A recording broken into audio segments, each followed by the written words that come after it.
H D. ದೇವೇಗೌಡರ ಒಡತಿ ಚೆನ್ನಮ್ಮ ವಿಧಿವಶರಾಗಿದ್ದಾರೆ. ದೊಡ್ಡ ಕುಟುಂಬದ ಹೃದಯವಂತಿಕೆ, ಹೃದಯಾಘಾತ. ಗೌಡ್ರ ಒಡತಿಗೆ ಚೆನ್ನಮ್ಮ ಹೆಸರು ಬರಲು ಕಾರಣವೇನು? ಎಚ್.ಡಿ. ದೇವೇಗೌಡರ ಒಡತಿ ಚೆನ್ನಮ್ಮ ವಿಧಿವಶರಾಗಿದ್ದಾರೆ. ದೊಡ್ಡ ಕುಟುಂಬದ ಹೃದಯವಂತಿಕೆ, ಹೃದಯಾಘಾತ ಸಂಭವಿಸಿತು.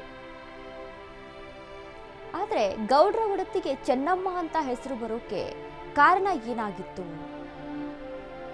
ರಾಜಕೀಯ ಧೀಶಕ್ತಿಗೆ ಈ ಹೆಸರು ಹೇಗೆ ಬಂತು ಗೊತ್ತಾ? ಚೆನ್ನಮ್ಮ ಎಂಬ ಹೆಸರು ಬಂದಿದ್ದೇ ಬಲು ರೋಚಕ ನೋಡಿ. ಪಟೇಲ್ ಕುಟುಂಬದ ಮನೆ ಮಗಳಿಗೆ ಈ ಹೆಸರು ಯಾಕೆ? ತಂದೆ ತಾಯಿ ಚೆನ್ನಮ್ಮ ಅಂತ ಕರೆದದ್ದಾದ್ರೂ ಯಾಕೆ?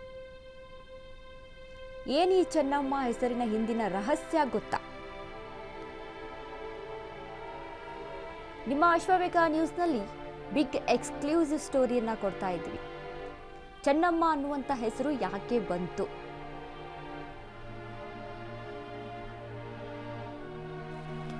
ಈಗ ಯಾರೇ ಒಬ್ರು ಯಾವುದೇ ಒಂದು ಹೆಸರನ್ನ ಇಡಬೇಕು ಅಂತ ಅಂದಾಗ ಅಥವಾ ಹೆಸರಿಂದ ಅವ್ರನ್ನ ಕರಿಬೇಕು ಅಂತ ಅಂದಾಗ ಅದರ ಹಿನ್ನೆಲೆಯನ್ನ ತಿಳ್ಕೊಂಡಿರ್ತಾರೆ.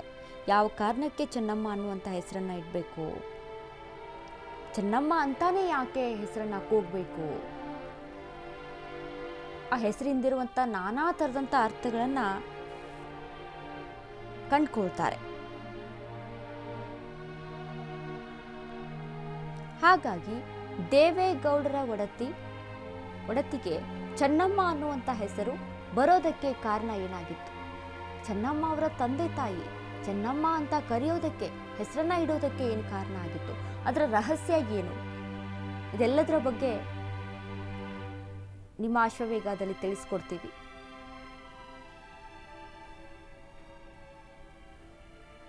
ಪ್ರತಿಯೊಬ್ಬರಿಗೂ ಕೂಡ ಒಂದು ಹೆಸರನ್ನ, ಯಾವುದೇ ಒಂದು ಹೆಸರಿಂದ ಅವ್ರನ್ನ ಕೂಗಬೇಕು ಅಥವಾ ಹೆಸರನ್ನ ಇಡಬೇಕು ಅಂತ ಅಂದಾಗ ಅದೇ ಹೆಸರನ್ನ ಯಾಕೆ ಇಡಬೇಕಪ್ಪ ಪರ್ಟಿಕ್ಯುಲರ್ ಆಗಿ? ಈ ನಿಟ್ಟಿನಲ್ಲಿ ಹಲವಾರು ಚಿಂತನೆಗಳನ್ನು ನಡೆಸ್ತಾರೆ. ಹಾಗಾದ್ರೆ ಚೆನ್ನಮ್ಮ ಅನ್ನುವಂಥ ಹೆಸರು ಹೇಗೆ ಬಂತು? ಯಾವ ಕಾರಣಕ್ಕೆ ಚೆನ್ನಮ್ಮ ಅನ್ನುವಂಥ ಹೆಸರು ಬಂತು? ಇವೆಲ್ಲ ಒಂದು ನಿಟ್ಟಿನಲ್ಲಿ ನೋಡೋದಾದ್ರೆ ದೇವೇಗೌಡರ ಒಡತಿಗೆ ಚೆನ್ನಮ್ಮ ಅಂತ ಕೂಗೋದಕ್ಕೆ ಕಾರಣ ಏನಾಗಿತ್ತು? ಅವರ ತಂದೆ ತಾಯಿ ಚೆನ್ನಮ್ಮ ಅಂತ ಹೆಸರನ್ನ ಯಾಕೆ ಇಟ್ರು? ಸಾಕಷ್ಟು ಶಾಸ್ತ್ರಗಳನ್ನು ನೋಡಿ ಅಥವಾ ಇನ್ನಿತರ ಬೇರೆ ಯಾವುದ್ಯಾವುದೋ ಕಾರಣಕ್ಕೆ ಚೆನ್ನಮ್ಮ ಅನ್ನುವಂಥ ಹೆಸರನ್ನ ಇಟ್ರ ಅಥವಾ ಏನಿತ್ತು ಹಿನ್ನೆಲೆ?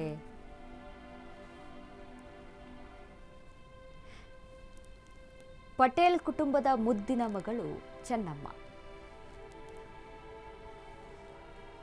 ಪಟೇಲ್, ದೇವೇಗೌಡ ಮತ್ತು ಕಾಳಮ್ಮ ಸುಪುತ್ರಿ ಚೆನ್ನಮ್ಮ ಹಾಸನ ತಾಲೂಕಿನ ಮುತ್ತಿಗೆ ಹಿರೇಹಳ್ಳಿಯಲ್ಲಿ ವಾಸ ಆಗಿದ್ರು. ದೇವಿ ಆಶೀರ್ವಾದದಿಂದ ಈ ದಂಪತಿಗೆ ಹೆಣ್ಣು ಮಗು ಆಗುತ್ತೆ. 1939ರಲ್ಲಿ ಈ ದಂಪತಿಗೆ ಮುದ್ದಾದ ಹೆಣ್ಣು ಮಗು ಜನಿಸಿತ್ತು. ಈ ಗ್ರಾಮದಲ್ಲಿ ನೆಲೆಸಿದ ಶಕ್ತಿ ದೇವತೆ ಶ್ರೀ ಚೆನ್ನಂಬಿಕಾ.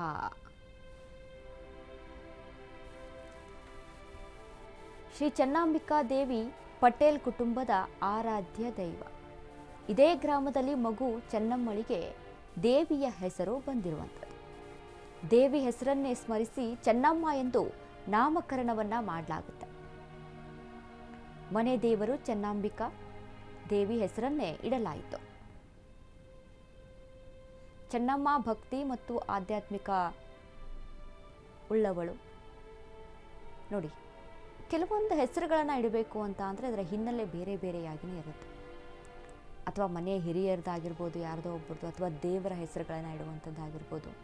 ಚೆನ್ನಮ್ಮ ಅಂತ ಹೆಸರು ಬರೋದಕ್ಕೆ ಕಾರಣ ಕುಟುಂಬದ ಆರಾಧ್ಯ ದೇವಿ ಅಂತ ಅಂದರೆ ಚೆನ್ನಂಬಿಕಾ. ಹಾಗಾಗಿ ಚೆನ್ನಂಬಿಕಾ ಆಶೀರ್ವಾದದಿಂದ ಜನಿಸಿದಂಥ ಸುಪುತ್ರಿ ಅಂತ ಅಂದರೆ ಚೆನ್ನಮ್ಮ. ಹಾಗಾಗಿ ಚೆನ್ನಮ್ಮ ಅಂತ ಹೆಸರನ್ನು ಇಡಲಾಗುತ್ತೆ.